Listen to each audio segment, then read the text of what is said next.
Basta ako si Joniverse, welcome dito sa channel natin. AMD Ryzen motherboard, yan ang topic ng ating video ngayong umaga.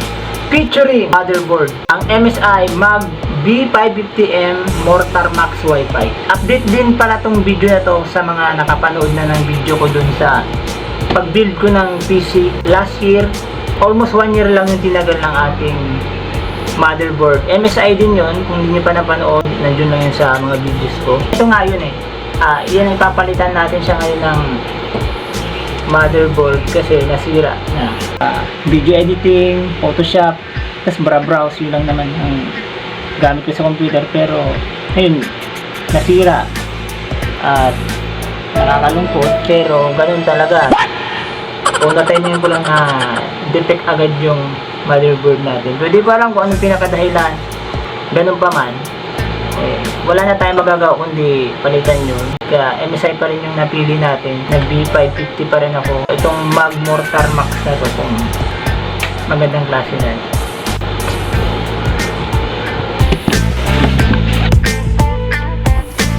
Yung fresh from box.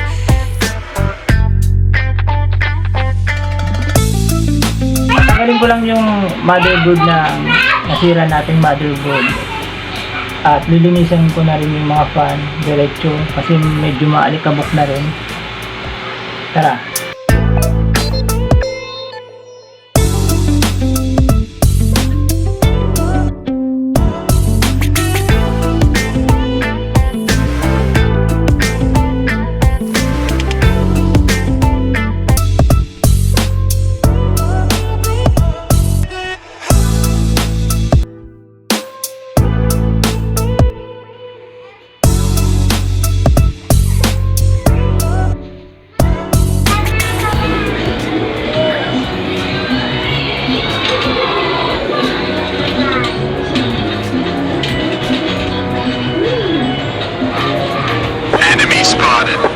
Nope.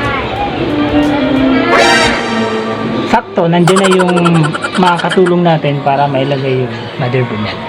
He's the man! He's the man! Sige, sige. Rush. Paano mag Ready? Wow! Tsaka man pala. Oh, good man. On this side. Not this one. Ito yung luma natin. Ito yung motherboard na nasira. MSI BDH Pro B550M. What up, party people? Alam mo Manila mo.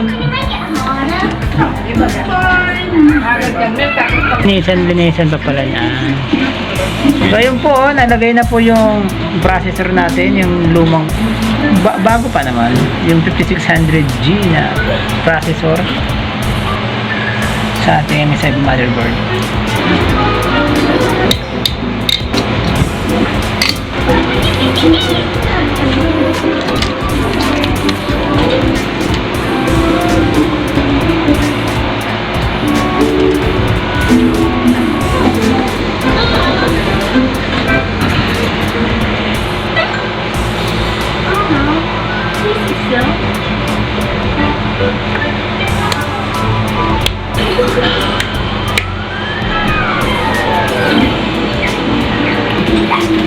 Okay. Upgrade from 120 ngayon 480. This is knitting stone. Ayan. Yan lalagay natin doon.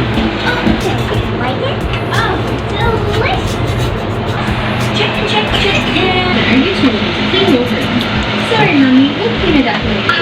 Bali guys, testing nyo na lang natin to. Nag-set up ngayon si boss ng monitor para titingnan natin yung board na to. Ayun.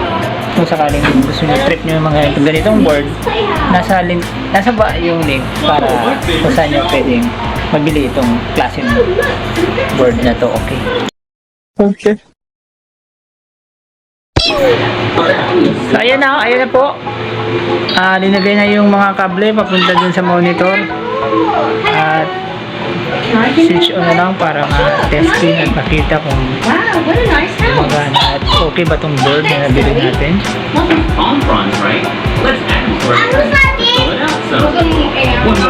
Ayun, ayun, Yung motherboard natin, masaya ako kasi okay naman siya, wala naman siya halos naging problema. Order ko lang siya sa online at buti naman na pagkakatiwalaan yung shop na nabili natin. Tama naman yung item at wala naman damage. Ina-update lang lahat ni Boss Alan yung mga Microsoft, Office.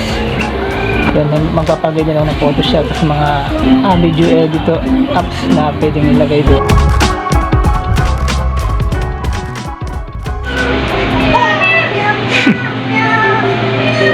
George, I think he's asleep. Maybe we should take him to his crib.